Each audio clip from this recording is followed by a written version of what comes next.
development, you could argue for it. But here's a question. I mean, I repeat, we have hundreds of filed patents of technologies that have literally been tested, approved by engineers to say what they do, that they do what they do, on batteries and solar panels. Yeah. I mean, I don't know, but I would bet, if it was a 50-50 bet, I would take everything I have and put it on the 50-50 bet that technology already exists somewhere today in both photovoltaics and batteries that would make watts. Solar power costs 50 cents per watt, which would make it cheaper than coal power plants, which would make it a completely viable economic decision for every single person in this country to buy solar panels, and we would no longer burn, hundreds of millions of tons of coal. That's right. It. Problem solved. Yeah, exactly. Still satisfying the economy, so yeah, there's no excuse this time with that. But are you just solar power, or is there other free energy or semi-free energy? I don't I do believe that there are people out there, the energy companies, that are going to suppress anything that may or may not, that may be free energy or that may be highly efficient energy. Now, I personally haven't seen anything that worked. I've gone looked at these free energy devices. I've built one or two of them myself, and they weren't free. Chris, the guy, a friend of mine, is designing a fluoride filter. He's building one that's not free energy, but it's called a GEET engine, G-E-E-T. It's based on using water in combination with a combustion engine. Now, firstly, it works on two principles. One is like plasma, which I don't understand, I don't claim to, but secondly, it's actually a part of the fuel injection mixture. Right. Now, let's say you have air at 30 degrees and you heat it to 200. That air might increase by 50% in volume. Yeah. If you have water at 30, it's liquid. You heat it to 200, it becomes a gas. It increases by a factor of 10. So in a sense, if water is a part of that gasoline mixture, it gives a whole lot more bang. Yeah. Sure. When that engine runs. Okay. Yeah. And it has some secondary circulation, which means that the fumes are next to nothing. You can inhale the fumes that come out of this thing. And this guy that invented it got put into a mental hospital, which kind of does for a while. He's called Paul Pantone. So this isn't... Why? Well, because he was a genius. He was a genius for selling these things, and I think certain people felt threatened. So really, they put him in a mental hospital. Yeah, and I mean, I've seen what this does. It's no silver bullet solution to the oil crisis or anything. It's just an extremely efficient combustion engine with about double the efficiency of what you have in cars now. And the guy's building it. I mean, hundreds of people have built it. I don't doubt that principle works, but I'm keen to see that in action. Yeah. Biofuel seems to be like a little bit more biofuel. That seems to be pretty good. Biofuels have huge problems because, firstly, they have subsidies and they live on subsidies. But you have a field of corn, right? Mm-hmm. Okay, to make 100 liters of biodiesel or whatever, 100 energy units of biodiesel. Firstly, you're gonna have to grow all that corn, huge amount. Mm-hmm. That won't go on the food market and feed people no more. Yeah. Secondly, they're gonna spend 70 liters of fucking actual fossil fuels to make 100 liters of biofuels. Okay, right. It's retarded. It's kind of like the. There's these compressed air things out. Look, I think if you have a house that's got a lot of solar panels on the roof, efficient solar panels. That just goes into a power point. You come home, connect your car up to that. Car's not going to be going up, 200k an hour. It's not going to be fucking have a roaring engine. But, you're going to come home, charge your car, you've got some batteries under the house. There's technology out there today where households can be self-sufficient from. There is. And I haven't really looked into the detail of, the tidal, the wind. I know for a fact that in countries where geothermal, that there's only, limited locations around the world. Yeah. But geothermal does better than coal per money invested. So, Title is hard. Do you want to think about thorium in nuclear reactors? I've heard all about thorium actually, Can you and tell us a it's, bit more, because we just sort of read up on it. So thorium is a possible substitute for uranium in nuclear power plants. Is that correct?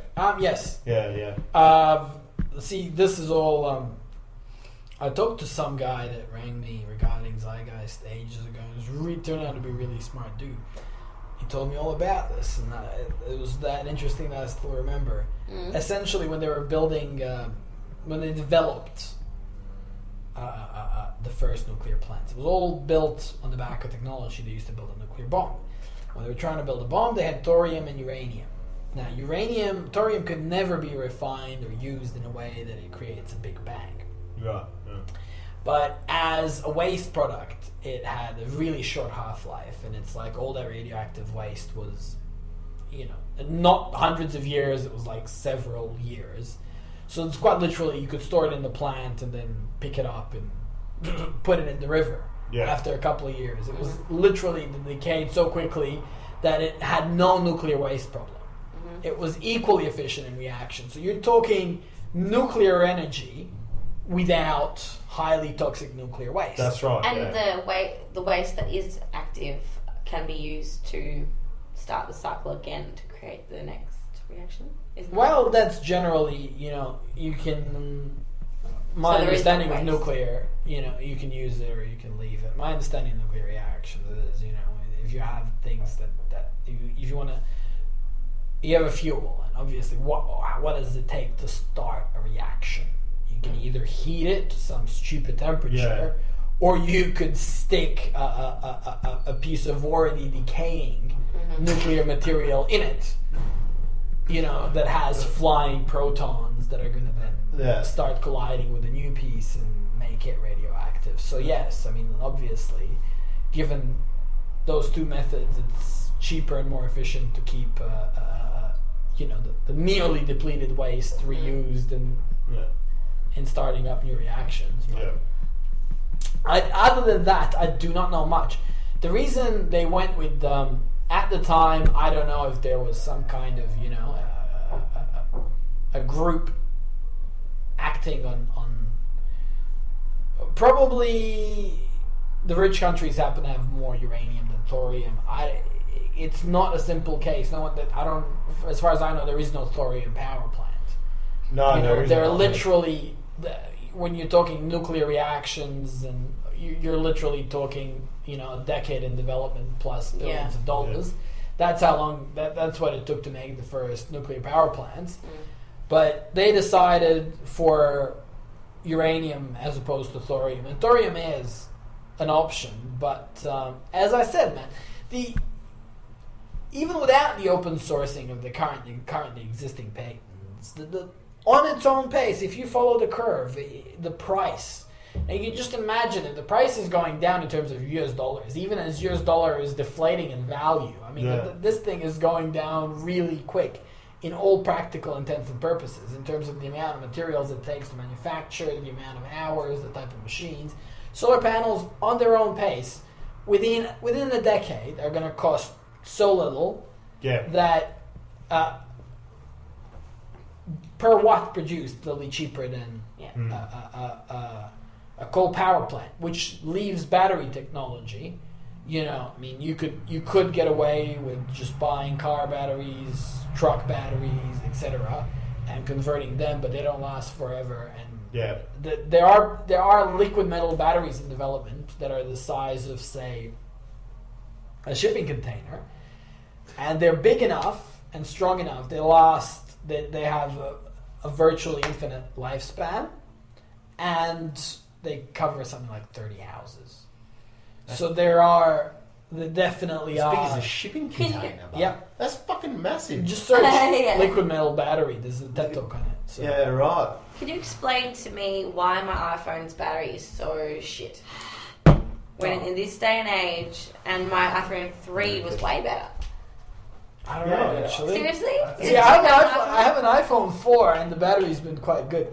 But mine has just gotten worse and worse, especially since the iPhone 5 came out. My iPhone just sucks. And 3G is so much slower now that 4G's out?